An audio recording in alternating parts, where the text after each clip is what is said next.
Hi viewers, போன வீடியோவில் நீ ஒத்துக்க மாட்டே சந்திரா, நீ அழுதுருக்கேன்னா நந்தினியோட மனசில் அதிக வேதனை இருக்கும் அப்படின்னு துல்தர மனசில் நினைக்கிறதோட பார்த்துருந்தோம்.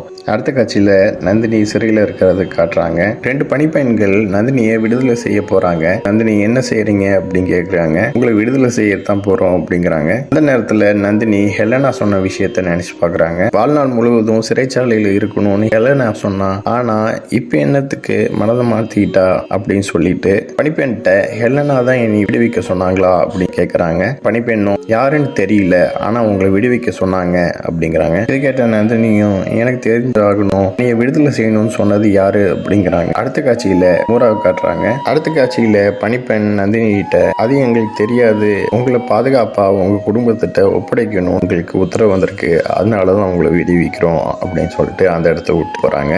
அடுத்த காட்சியில காயப்பட்ட நந்தனுக்கு மருந்து கொண்டு வந்து கொடுக்குறாங்க.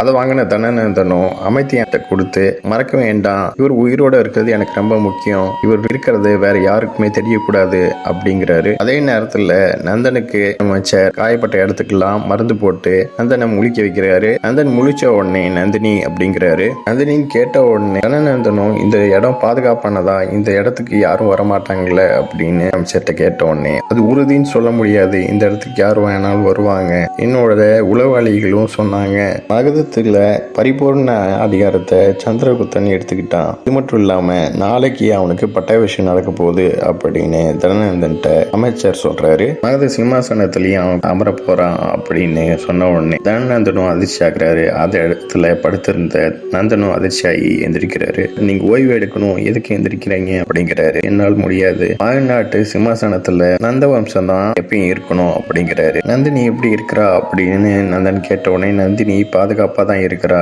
சந்திரன் எந்த பெண்களையும் வதம் செய்யல அப்படிங்கிறாரு. நம்ம வீரர்களை அனுப்பி அனைத்து பெண்களையும் விடுதலை செய்ய வைங்க, இந்த நந்தன் உத்தரவு கேட்கிறவன் இல்ல உத்தரவு போடுறவன் அப்படின்னு நந்தன் சொல்றாரு.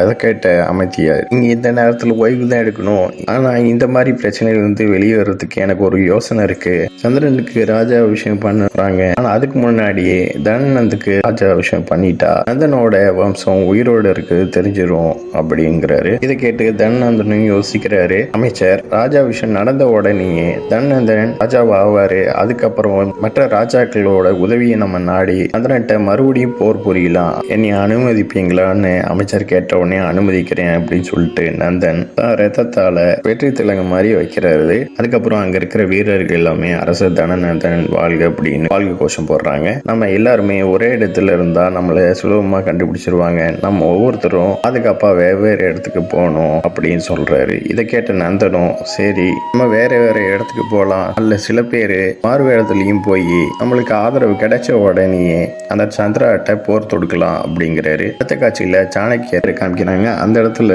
சந்திரனும் நீங்க கூப்பிட்டீங்களாமே அப்படிங்கிறாரு. சந்திரன் வந்த உடனே கதவை தாத்தி தனிமையில பேசுறாரு. இப்போ ஒரு முக்கியமான விஷயத்த சொல்ல போறேன், இந்த பாரத நாட்டோட எதிர்காலமே இல்லதான் அடங்கியிருக்கு அப்படின்னு சொல்றாரு. இதை கேட்ட சந்திரனும் இப்படி ரகசியமா பேசுறதுக்கான காரணம் என்ன அப்படிங்கிறாரு. சாணக்கியரும் நீ நந்தினியை திருமணம் செய்யணும் அப்படிங்கிறாரு. இதோட இந்த எபிசோட் முடியுது. நெக்ஸ்ட் எபிசோட்ல பார்க்கலாம். இந்த சேனல் சப்ஸ்கிரைப் பண்ணுங்க அண்ட் பெல் பட்டனை பிரஸ் பண்ணுங்க, லைக் பண்ணுங்க, ஷேர் பண்ணுங்க. தேங்க்யூ.